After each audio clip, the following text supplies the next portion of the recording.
હું છું શિવાની મોઢ અને તમે સાંભળી રહ્યા છો શુક્ય ભાઈબંધ. તો કહેવા માટે એવું છે ને કે મને આમ નોરા બેઠા બેઠા વિચાર આવ્યો, ગુરુ પૂર્ણિમા અને ટીચર્સ ડે આ બંનેમાં ડિફરન્સ શું છે? મતલબ આપણે બંને સેલિબ્રેટ કરીએ છીએ અને બંને ટીચર્સ માટે જ કરીએ છીએ, રાઈટ? તો બંનેમાં ડિફરન્સ શું છે? વેલ, બેઝિક ડિફરન્સ મને ખબર છે કે ગુરુ પૂર્ણિમા આપણે તિથિ પ્રમાણે એટલે કે અષાઢી પૂનમના દિવસે મનાવીએ છીએ અને ટીચર્સ ડે આપણે તારીખ પ્રમાણે એટલે 5 સપ્ટેમ્બરે મનાવીએ છીએ. But what's more than that? Okay, one more thing, આપણે ગુરુ પૂર્ણિમા છે એ મહર્ષિ વેદવ્યાસના જન્મદિવસ પર મનાવીએ છીએ અને ટીચર્સ ડે છે એ ડૉક્ટર સર્વપલ્લી રાધાકૃષ્ણનના જન્મદિવસ માટે ઉજવીએ છીએ. Basic, but what's more? So actually જે સિગ્નિફિકન્ટ ડિફરન્સ છે ને બંનેમાં એ એના કીવર્ડમાં છે, ગુરુ અને ટીચર. ગુરુ અને ટીચર એ બંને શબ્દો છે ને બસ ખાલી લેંગ્વેજના ટ્રાન્સલેશન નથી, મતલબ એક ઇંગ્લિશનો શબ્દ છે ને એક ગુજરાતીનું, એવું નથી. એ બંનેના મૂળમાં એકચ્યુઅલ ડિફરન્સ છે, બહુ જ નાનકડો, બહુ જ માઇન્યુટ, બટ ડિફરન્સ છે. And what's that? Let me tell you. Guru અને ટીચર વચ્ચે શું ડિફરન્સ છે આવો પ્રશ્ન મને થયો એટલે હું ઓબ્વિયસલી અત્યારના આપણા મોડર્ન ઇન્ફોર્મેશનના સ્ત્રોત ગૂગલ પાસે ગઈ અને ત્યાં તો ઇન્ફોર્મેશનનો ખજાનો છે, બાપરે, કેટલા બધા આર્ટિકલ્સ, કેટલા બધા વિડીયોઝ અને એટલું બધું ફંફોસ્યા પછી મને ખબર પડી કે ઘણા બધા લોકો એવું જ માને છે ગુરુ અને ટીચર સિમિલર જ છે. બહુ જ એવા ઓછા આર્ટિકલ્સ હતા જેની અંદર ગુરુ અને ટીચર વચ્ચે ભેદ રેખા પાડવામાં આવી હતી, બંનેને ડિફરન્શિએટ કરવામાં આવ્યા હતા. અને એવા જ બધા આર્ટિકલ્સનું તારણ કંઈક એવું છે કે teacher gives you knowledge and boosts your ego, while guru takes your knowledge and punctures your ego. એટલે ટીચર પાસેથી આપણે ઇન્ફોર્મેશન લઈને, નોલેજ લઈને આપણને એવો વિશ્વાસ આવી જાય કે આ દુનિયા જીતી લઈશ બોસ. અને ગુરુ પાસે આપણે ત્યારે જઈએ જ્યારે આપણે દુનિયાથી હારી ગયા હોઈએ, જ્યારે આપણને એવું થાય કે આટલું બધું ખબર હોવા છતાં કંઈ જ નથી ખબર. અને ગુરુ એકચ્યુઅલી એ જ કરે, આપણું બધું જ નોલેજ જે આપણને આટલા ટાઈમથી આપણે ભેગું કર્યું છે, આપણને એવું લાગતું કે મને બધી ખબર પડે છે, બધું જ લઈને એવા સવાલો પૂછે ને કે આપણને એમ થઈ કે જો વિચારતો તો એવું તો છે જ નહીં, બધા ગોટા ગડબડ છે, દુનિયા તો આખી જુદી જ છે. So that's why guru takes your knowledge and punctures your ego. Well, ગુરુ હોય ને એ કેવા હોય ખબર છે કે જે તમને ઇનસાઇડ આઉટ ઓળખતા હોય, મતલબ એવું કે જે વ્યક્તિ તમારું નજીકનું હોય, જેમને તમારા વિશે બહુ જ વધારે ખબર હોય ને એ વ્યક્તિ તમારું ગુરુ બની શકે. પહેલા પરંપરા હતી ગુરુકુળની, જેની અંદર એવું હતું કે બહુ નાનું હોય ને બાળક ત્યારથી ગુરુ પાસે જતું રહેતું હતું અને ઘણા મોટા થાય ત્યારે એમનું શિક્ષણ પૂરું કરીને એ લોકો બહાર આવે. એટલે ગુરુની સામે, આંખો સામે એ મોટું થયું છે, એને ખબર હોય ગુરુને કે આ કેવી રીતે વિચારે છે, શું એની નબળાઈઓ છે, શું એની શક્તિ છે, એની સ્ટ્રેન્થ, વીકનેસીસ બધી જ ખબર હોય ગુરુને, અને એટલે એ એને પર્સનલ ગાઈડ કરી શકે. અત્યારના જમાનામાં પણ એવું છે કે આપણને પર્સનલ ગાઈડન્સની જરૂર છે, પણ એવું આપણે ટીચર્સ પાસેથી ના એક્સપેક્ટ કરી શકીએ, કારણ કે ટીચર્સને કદાચ ખબર જ નથી કે આપણી લાઈફમાં શું થઈ રહ્યું છે, રાઈટ? સો અત્યારના જમાનામાં ગુરુ એ વ્યક્તિ હોઈ શકે જે નજીકથી તમને ઓળખતું હોય, લાઈક તમારા પેરેન્ટ્સ હોઈ શકે, તમારા અંકલ આંટી, કોઈ નજીકના રિલેટિવ્સ હોઈ શકે, તમારા સિબલિંગ્સ હોઈ શકે, જે તમને સારી રીતે ઓળખતા હોય અને તમને સારી રીતે ગાઈડ કરી શકે એવા હોય. એટલે એ દરેક વ્યક્તિ નહીં કે જે તમારી આસપાસ છે, પણ એવો વ્યક્તિ જે નોલેજેબલ છે અને તમને ઓળખે છે, એવો વ્યક્તિ તમારા માટે ગુરુ હોઈ શકે છે. સો ટીચર અને ગુરુમાં આમ જોવા જઈએ ને તો મોટો ડિફરન્સ એટલો જ છે કે ટીચર હોય ને એ આપણને એવું નોલેજ અને એવી સ્કિલ્સ આપે જેનાથી આપણે આ દુનિયામાં સર્વાઈવ કરી શકીએ, અર્ન કરી શકીએ. અને ગુરુ આપણને એવું જ્ઞાન આપે કે જેનાથી આપણને ખબર પડે કે આ દુનિયામાં આપણે જીવવું કેવી રીતે, આપણા જીવનને વધારે સુંદર કેવી રીતે બનાવવું. વેલ, આજનો આ વિડીયો મારા એવા ટીચર્સને સમર્પિત છે જેમણે ક્યારેક ને ક્યારેક ભણાવતા મને એવા લેસન્સ આપ્યા છે જે મને જીવનમાં બહુ જ ઉપયોગી થયા છે. તો એક રીતે જોવા જઈએ તો એ મારા ગુરુ પણ છે. સેવન્થ સ્ટાન્ડર્ડના મારા હિન્દીના ટીચર એટલે નૈના ટીચર, વેલ એ હિન્દી તો બહુ જ સરસ ભણાવતા હતા, પણ એમણે જે મને જીવનમાં બહુ જ ઉપયોગી લેસન આપ્યો એ હતો કે જ્યારે તમે સ્ટેજ પર ઊભા થાઓ ને, જ્યારે કોઈને કંઈક કહેવા માટે ઊભા થાઓ ને, તો એ કોન્ફિડન્સ રાખવાનો કે યાર સામેવાળાને કંઈ નથી ખબર, ત્યારે જ તો તમે એની સામે ઊભા છો, તમે એને નોલેજ આપી રહ્યા છો. So you are superior and you will have that confidence in your body language, in your voice, in your command, and that help me a lot. So વાત ત્યારની છે જ્યારે હું ફર્સ્ટ ટાઈમ લોકેશન કોમ્પિટિશનમાં part લઈ રહી હતી, અને ઇન્ટર સ્કૂલ કોમ્પિટિશન હતી. હવે એની પહેલાં અમારી સ્કૂલમાં જ ઓબ્વિયસલી એક રાઉન્ડ થાય નાનકડું, જેની અંદર બધા જ સ્કૂલના સ્ટુડન્ટ્સ હોય જેમને પાર્ટ લેવો છે, એ લોકો એક એક કરીને પોતાનો સ્પીચ આપે.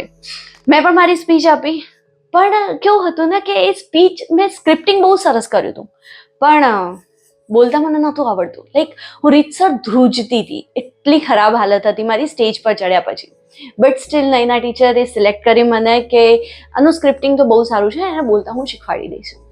એના પછી જ્યારે એક કોમ્પિટિશનનો દિવસ હતો ને, એના જસ્ટ આગલા દિવસે એ મને મળ્યા, અને એમણે 5-10 મિનિટ આખો મને લેક્ચર આપીને છેલ્લે એક જ વાત કહી કે યાર તું ત્યાં બધાને શીખવાડવા જઈ રહી છે, તારે ડરવાની કંઈ જરૂર જ નથી, તું કંઈ ખોટું બોલી જ નથી રહી, તો આ ડર છે નો. અને એ ત્યારે ઇન્ટર સ્કૂલ કોમ્પિટિશનમાં I won that first prize because of her. અને જીત્યા પછી થ્રુ આઉટ લાઈફ આ એક સેન્ટેન્સે મને બહુ જ હેલ્પ કરી છે કે જ્યારે તમે કંઈ ખોટું નથી કરી રહ્યા ને, ત્યારે તમારે ડરવાની જરૂર પણ નથી. ફૂલ કોન્ફિડન્સથી તમે બોલી શકો છો જ્યારે તમે કંઈ ખોટું નથી કરી રહ્યા ત્યારે. So thank you so much for giving me such a valuable lesson. 10th સ્ટાન્ડર્ડના અમારા ગુજરાતીના સર મગરવાડિયા સર, વેલ ગુજરાતી તો એ ઓબ્વિયસલી બહુ જ સરસ ભણાવતા હતા, બટ એમની જે એક વાત મને હંમેશા યાદ રહેશે ને એ હતી કે એ છે ને કેવું કે તમે જે પેપરમાં લખો છો ને, ખાલી તમને એના માર્ક્સ નથી મળતા, તમને પ્રેઝન્ટેશનના માર્ક્સ મળે છે. વેલ એ જેના ગુજરાતીના સ્કોલર હતા, એમને ગુજરાતી સાથે અનહદ પ્રેમ હતો. એટલે ગુજરાતીમાં તમે નાનકડી પણ જોડણીની ભૂલ કરી હોય ને તો એમને હર્ટ થઈ જાય, એટલો બધો પ્રેમ હતો. અને જ્યારે અમારા આન્સર્સ ચેક કરે ને એક્ઝામમાં, એના પછી એ અમને બોલાવે અને પછી કહે કે આ કેટલું ખરાબ રીતે તમે આન્સર લખી દીધો છે. આન્સર તમારો સાચો જ છે, પણ એનું કંઈક પ્રેઝન્ટેશન હોય ને, સામેવાળાને તમે બતાવી રહ્યા છો, and that is very important thing in our life. જ્યારે તમે કંઈને સામેવાળાને બતાવી રહ્યા હોય ને, તો ખાલી જસ્ટ એઝ ઇટ ઇઝ રજૂ કરી દેવું ને, એ બહુ મોટી વાત નથી. તમે એને કેવી રીતે પીરસો છો, એને સામેવાળાને ગમવું જોઈએ, જોવું ગમવું જોઈએ. So that is very important lesson જે મગરવાડિયા સરે અમને શીખવાડ્યો હતો કે look matters. Well it matters a lot in life. हमारा 11th-12thના ફિઝિક્સના સર VRN સર, વેલ એમને ફિઝિક્સ સાથે અને સાયન્સ સાથે ઇનફેક્ટ એટલો બધો લગાવ હતો ને કે દુનિયામાં જેટલા પણ સાયન્સના એક્સપેરિમેન્ટ થતા હોય ને, એમને બધાની ખબર જ હોય. એમને આમ એટલી બધી ક્યુરિયોસિટી હોતી હતી ને બધી જ વાતની, અને એ આવીને પછી અમને આ બધાના વિશે કહે ક્લાસમાં કે અત્યારે તો આવા ઇનોવેશન થઈ રહ્યા છે, આવું થઈ રહ્યું છે, અત્યારે તો જોરદાર ટેકનોલોજી યુઝ થઈ રહી છે, બધું જ આમ. તો એ એમની જે ભણાવવાની સ્ટાઇલ હતી ને, કે ભણાવવાનું તો હોય જ જે સિલેબસમાં છે, એની સાથે સાથે બહારની જે ઇન્ફોર્મેશન છે એમના ફિલ્ડને લગતી, આવીને એટલી બધી શેર કરતા મારી સાથે કે હંમેશા એવું લાગે કરે કે ક્યુરિયસ જ રહીએ આપણે કે શું હશે આવું, તો કેવું જોરદાર. સો એ વખતે એમણે અમને વાત કરી હતી કે અત્યારે હવે એવી ટેકનોલોજી આવી ગઈ છે ને કે તમે ગાડી લઈને જતા હોય ને તો એ બોલે કે હવે તમારે રાઈટ જવાનું છે, હવે લેફ્ટ જવાનું છે, આગળ રસ્તામાં ખાડો છે તો આમ ચલાવજો તેમ ચલાવજો, બધું જે અત્યારે આપણને બહુ જ નોર્મલ લાગે છે કે it's Google Maps, right, it's so simple. પણ ત્યારે નહોતી ખબર પડતી. ત્યારે સ્માર્ટફોન, જો મારી પાસે તો ફોન પણ નહોતો અને સ્માર્ટફોન પણ આટલા ચલણમાં નહોતા, તો ગૂગલની તો બહુ જ દૂરની વાત હતી. સો એ વખતે આ બધી વાતોથી જે ક્યુરિયોસિટી પેદા કરતા ને, એના કારણે એમ થતું કે યાર મજા આવે છે, આ તો જાણવું જોઈએ કેવી રીતે થાય છે. And that is the best part. Like for learning you have to be curious and you have to keep learning things every single day at any age. So that is the lesson I got from VRN sir. Stay curious always.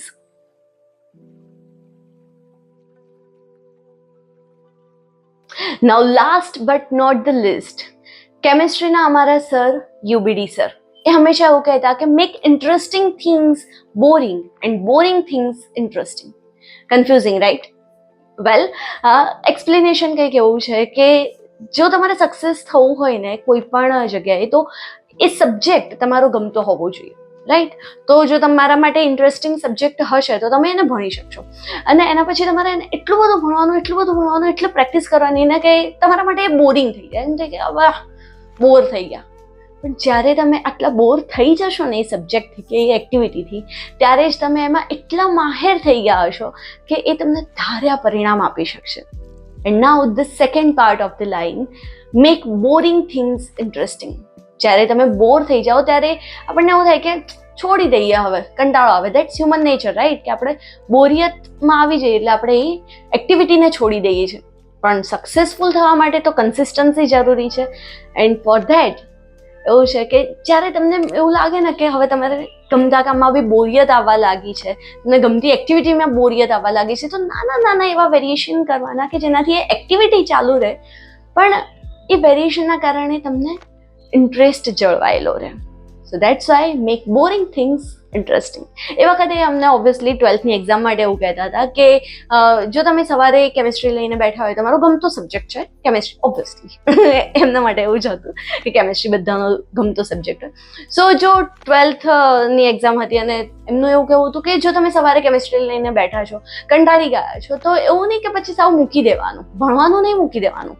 પછી physics લઈને બેસો, પછી એમાં કંટાળો આવે તો maths લઈને બેસો, એમાં કંટાળો આવે ત્યારે ઇંગ્લિશ લઈને બેસો, પછી એમાં કંટાળો એટલે પાછા કેમેસ્ટ્રી લઈને બેસો.